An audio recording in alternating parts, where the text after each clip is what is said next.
Hello, everyone. It's Wendy Irwin, and I am coming to you live today. I actually haven't done a Facebook Live in a couple of weeks. I've been kind of crazy busy, which is an interesting segue into what I'm about to say. So I know that a lot of us are kind of reeling in a lot of ways and going through all sorts of emotions because of this COVID-19 pandemic. And it affects people a lot of different ways that I'm actually kind of find shocking, and I'm surprised because it's really hard for me to be surprised anymore about people's behavior. But I'm not here to talk about people's behavior. I'm here to talk about my own behavior and maybe ask you a little bit about yours. So outside of the lines and the lack of toilet paper and the panic and the feeling like we're not going to have enough and that we're all going to die and we're chicken littling and the sky is falling and all that kind of stuff, I haven't really been in that space yet. And I'm realizing that part of the reason I am not in that space is because I was so overwhelmed and overscheduled and overcommitted that when all of this happened and everyone said, okay, you have to stay home and your kids have to stay home, it was like the universe gave me a free pass to say, it's cool if you just want to take your bra off and unbutton your pants and watch some Netflix. And it's really what it felt like. Hi, Mike. Hi, Deanna.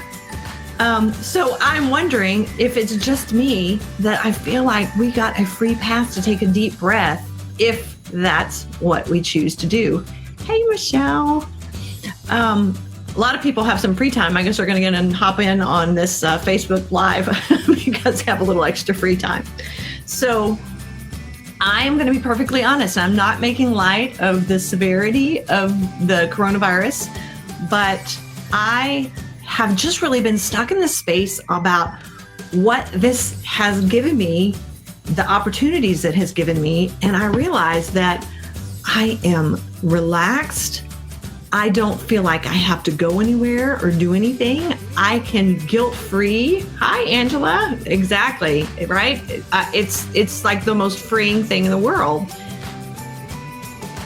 I feel like it's for the first time, I can just sit still and not think about, oh, I've got to schedule this in, and oh, I have to do this, and oh, I have to meet this person, and I'm running all over. And it's allowed my mind, who's normally very busy, to get really, really quiet and really, really still. And what that has afforded me is this thought about taking inventory about what I want to do with my life. And a lot of people don't like that quiet. There's a lot of people out there who keep themselves busy just for the reason to not have to look at it that way. I don't want to look at my life. I don't want to take inventory. I don't want to see what might be wrong or how I might be unhappy or whatever.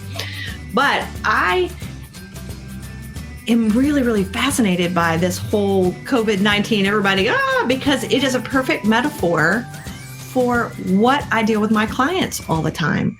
And one of the things that I find that I work with my clients the most is really dealing with a drastic transition and them thinking that there is no way that they can shift into a new way of living and thinking and breathing and being without total devastation. And that on the other side of that is just failure and chaos and spiraling out of control. And what I love about what's happened is that it's the universe's way of saying, you know what? A, you never really had control, so just sit back, I got you. And two, it is completely and totally possible what you think might not be possible. To think that you can work from home, to think that kids could still learn without going to school 8 hours a day. Now, I'm not making light of other things that are happening. I realize that people are out of work. I realize that people can't do things. However, I also know that as a community, we rally around those in need. And it gives us the opportunity to show up in a space that a lot of times we've always wanted to, but we just were too busy and didn't have time.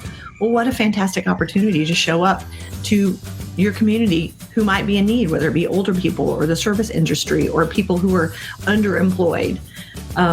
But having said that, I want to challenge you to think of every day 3 things that this very interesting, world situation has given you. And I would like you to be creative, not just, it's giving me some time off, it's giving me, I can drink and get hungover and not have to get up early or whatever. I mean, really, really giving you.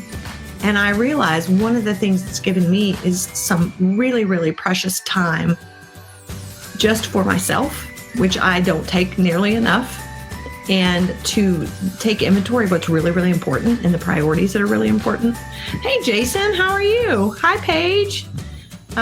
So that's one for me. Number two is I haven't been able to be creative in a very long time, and taking 2 or 3 hours of my week out of having to meet people face to face and being in the car and being in traffic has given me time to put some creativity back in my life.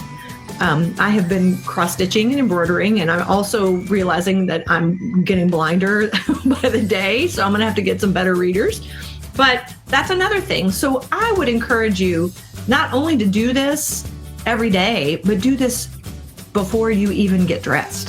Think about 3 things that this situation in the world has given you, what opportunities it opens up for you.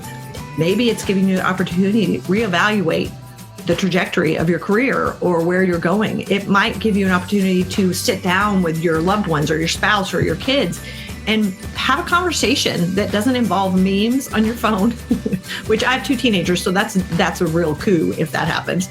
And play some games, and spend some time together and evaluate your habits.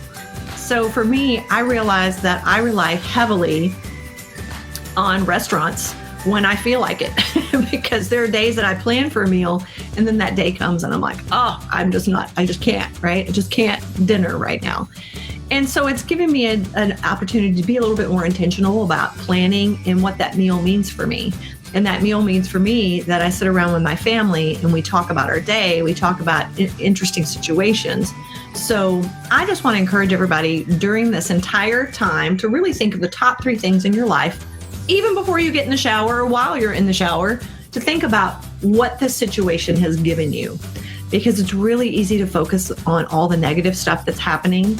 And I would love to flood social media with all the positive things that are happening and all the possibilities that are out there, even with the shifting. Because what's interesting is how people become so solution focused when they don't see any other choice. It's like we follow along like lemmings because this is the way it's supposed to do. And then all of a sudden, when people feel like they don't have a choice, their imagination and creativity comes out and some really interesting things happen. So Angela says, I love the idea of being creative and encourage your kids to write and do art and science experiments. Absolutely, all of these things. And learning these things is so important to their growth, right? And having fun doing it. It's also just as important as their education, because I love my family. Mike says he gave up showers. So interesting tidbit. I love my children. They're very smart. My son is extremely smart, does very, very well in school. And we had to mail a letter the other day and he didn't know how. So he's super overeducated, but he doesn't know how to write a letter. Now, there may be time very soon that won't even be a thing, but he didn't know how to address the letter. He didn't know where to put the stamp. I mean, I was kind of in shock, but at the same time, why would he know? He's never done a letter. So, hi, Kim. So that's just some interesting things. We're sitting down, we're having conversations, we're actually playing more games and talking to each other. And as people with teenagers could understand that. But I digress. However, hi, Carrie. So here's the deal. What 3 things has this situation that our whole society and the world has been, and what has it taught you? What has it brought you? What opportunities has it opened up for you that you didn't even think were possible? And if this can happen in this situation, which seems so negative and so much upheaval, if this can happen here, where else could it happen in your life? Could it be that the situation you're looking at in your career or your relationships or your life may not be as black and white as you think? So Carrie likes my title. I do. I feel like the university just gave me a pass and said, just leave your bra off, unbutton your pants and enjoy the ride or whatever. But only someone who knows me knows how important it is, because once the bra comes off, I go nowhere. I make no commitments. It's easy for me to say, love you, but I can't. It's not coming on for anything. So I just wanted to encourage y'all to, think about 3 things and then share it on Facebook, share it on social media, share about the 3 things that this has given you, and do it daily, because I would like to flood my social media and all social media with these positive images of what can happen, because the more we see that, the more hopeful people are, and the more hopeful people are, the more happier they are and willing to try. So, Andres, how are you? So think about that. We call it a top 3 things tool, but think about the top 3 things before you get in the shower that this entire situation is giving you. And I challenge you to spend, say, the next 30 days doing it and not having any repeats. That's where it gets hard, because you have to increasingly look at your life and be grateful for the things that you have, and some of the things you may not have yet. So that's it. That's for me, for my Facebook Live. I hope everyone is staying safe and staying their social distance. I encourage anyone and everyone to hop on and do Zoom calls with each other or stay connected, however you need to stay connected. Hi, Melissa. Because honestly, we need each other. We need the closeness. We need to feel heard and seen. And it's important, more so for some than others. And so if you know some people who really need that connectedness, reach out to them and just check to see if they're okay. And I encourage you all to just take this time and enjoy it, as hard as it may seem to do. So happy Tuesday. I hope everybody has a great week. We are technically on spring break. This is our official spring break, but our spring break, or our at-home stay, has just increased to 3 weeks. So I'm glad I have some alcohol in the house with teenagers climbing the walls. So anyway, I hope you have a wonderful week, and I will talk to you soon. Thanks. Bye.